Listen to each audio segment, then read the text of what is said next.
Hey guys, what's going on? Blaine back for another Netflix review, and today I'm going to be talking about The Union.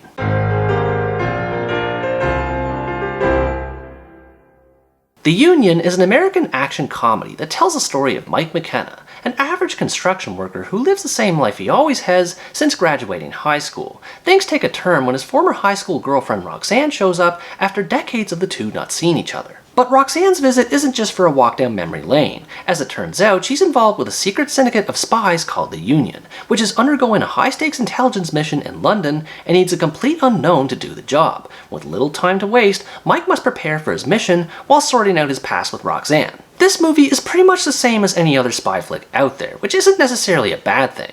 Even though the story and characters are ordinary for the genre, the relationship of the lead characters and the entertainment factor of the action and comedy is enjoyable enough for audiences. The main character, Mike, who's played by Mark Wahlberg, is the typical average Joe thrust into a crazy situation, and seems to adjust a little too quickly to it. I like the sarcastic personality that Wahlberg brings to his character, but it's no different from other movies in his catalog. It's pretty much just Mark Wahlberg being Mark Wahlberg. I also appreciate that the movie delves a little bit into how he lives a routine life and doesn't have a sense of adventure about him, but this element isn't explored very much as the rest of the story takes over. He is fun to watch at times, but at the end of the day, he's simply a vehicle to move the story along. The same can also be said for the other main character, Roxanne, played by Halle Berry. Again, she has a sarcastic personality like Mike, but unlike him, she's much more capable as a spy. So she is believable in the role, but she still feels generic in this regard. However, she's much more interesting as far as her relationship with Mike goes. Wahlberg and Berry have excellent chemistry between each other. It's great to see these two have each other's backs on the field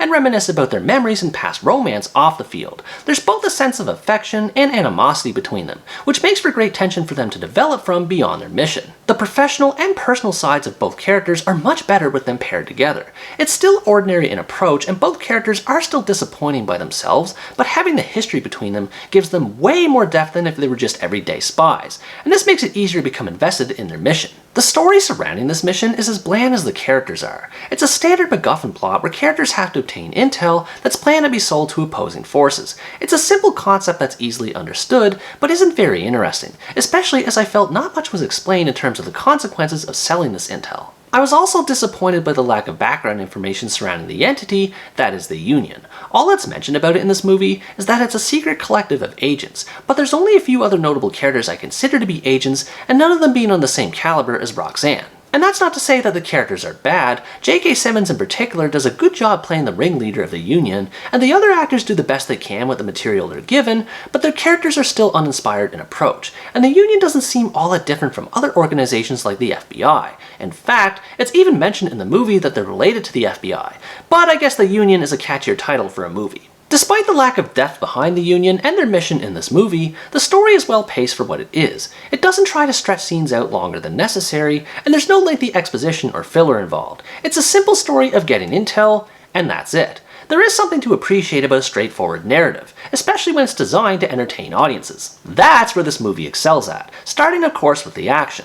Although they're the same usual brawls and gunfights, they're still intense, and it's great to see not just so much variety with them, but with how often they occur. It feels like a set piece occurs every 10 minutes or so, which gives enough time for the story to sink in, then allow for some adrenaline along the way. I also like how most of the action is portrayed as realistically as possible. There isn't much obvious use of CGI apart from parts involving fires and explosions, and the stunts add a visceral element to the action as Mike and Roxanne fight for their lives while trying to obtain the intel, which helps to raise the stakes of the story. The comedy aspect of the movie is also enjoyable, if a bit weaker than the action in comparison. There's a lot of great banter between Mike and Roxanne related to their past that I enjoyed a lot, and even some of the jokes cracked between crew members of the Union are funny too. Some of them are a little flat and over the top, but it usually doesn't come across as cringeworthy. That being said, the jokes don't always land though. There's a scene near the beginning of the movie involving a sexual encounter Mike has as an adult with his 7th grade teacher, and an exchange in her house after the fact that just felt weird and awkward in execution.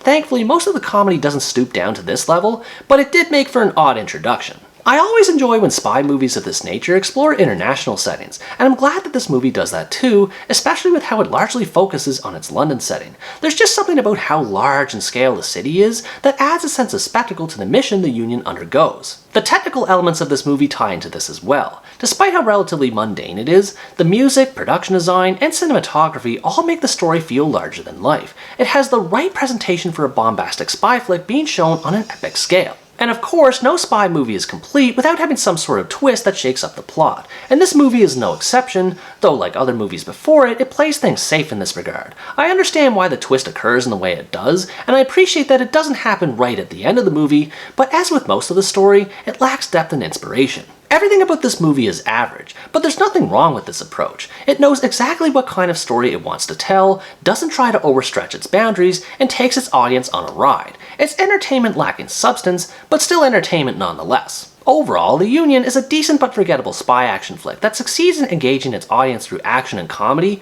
but not much else. If you like spy action movies and want to just have a good time without thinking too much about the plot, you might enjoy checking this out. I prefer movies with depth behind their story and themes, but I can't deny it's nice to just relax and enjoy a simpler story, and this movie is excellent at doing just that. It won't win awards or anything like that, but it's still fun to watch, and with a movie like this, that's what matters most. What did you think about this movie? Were you disappointed by the average story and characters, or did the action and comedy make up for it? Let me know in the comments below. Anyways guys, that's going to wrap up my review of The Union. Thanks for watching this video, I hope you enjoyed it, and as always stay tuned for the next part, where next time I review the American action comedy, Jackpot. Bye bye!